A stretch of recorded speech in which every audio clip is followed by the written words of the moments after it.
Hello students, welcome back once again in my English class.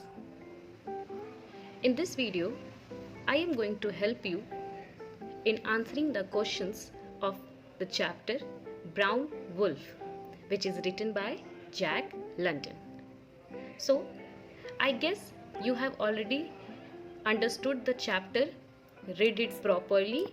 Now, so students, you have to write the question answer in this format only. First you have to give the heading of the chapter, then give the title, answer these questions and write down question number 1 in your copy, and after that in neat and clean handwriting you will write down the answer.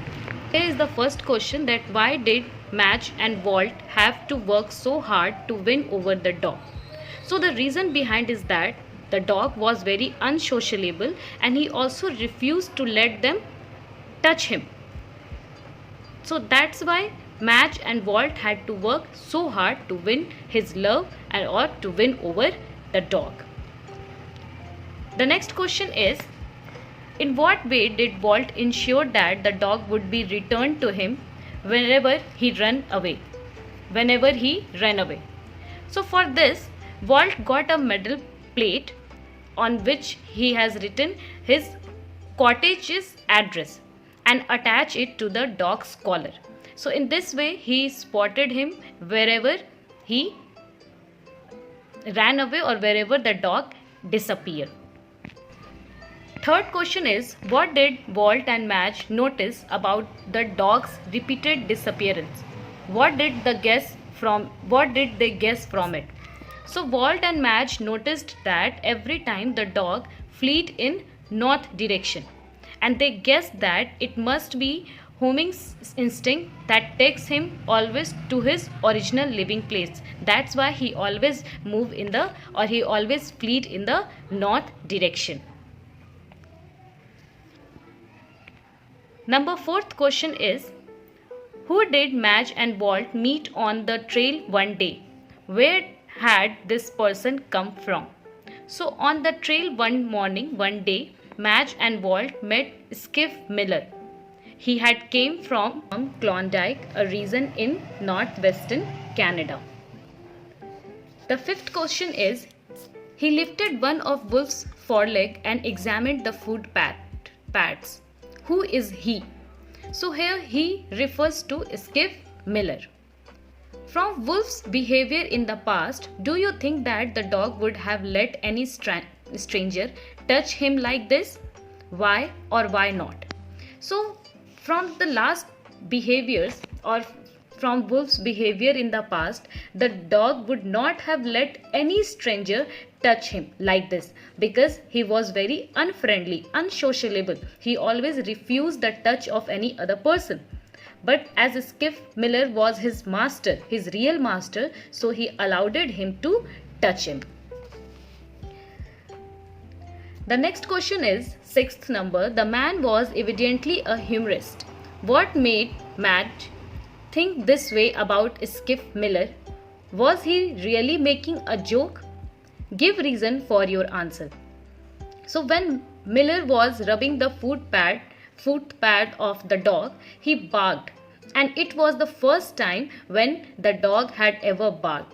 So this made Madge think about Skiff Miller that he was evidently a humorist. And no, he was not making a joke. He was the real master of the dog, whose name was Brown. Brown was the real name of that dog. The 7th question is, this was a new way of looking at it, and Miller was clearly debating about it in his mind. What was it? What do you think was going on in Skiff Miller's mind? Why was he debating the matter? So in the above line, this was a new way of looking at it. Here it refers to dog's own choice. And in Skiff Miller's mind, a debate was going on, and he was debating the matter that because he was unsure whether the dog wanted to stay with that couple or he wanted to go back with Miller. So somewhere Skiff Miller was confused, and that the same matter was debating in his mind again and again. Number 8 question is, do you think the dog tried to tell Skiff, Madge and Walt to stay together? What makes you say so? Yes, the dog tried all his best to tell Skiff, Madge and Walt to stay together. Because when Miller was going, the dog tried to pause him. But when he was unsuccessful in doing so, he raced back to Madge and Walt and tried to convince them so that he would stop Miller. So this incident in the story make us say that the dog tried to tell Sniff, Madge and Walt to stay together because he don't want to lose any of these three. He becomes so much attached and he was became so friendly with these three people. The last question of this chapter is, did the dog make a firm decision in the end? How do you know? Yes, the dog made a firm decision in the end. He was staring straight ahead the trail, means the path, and at once began to run. Not once did he turn his head, and finally he was with his master. So somewhere he showed his loyalty toward his master, as it seems that he was lost a day before, so that's why he was finally able to go with his master. So yes, definitely he made a firm decision. So students, that's all in this video. I hope these question answers are going to be very helpful for you to understand the chapter in more clear way. Write down these all question answers in your copy in neat and clean handwriting and learn them properly. See you in the next video.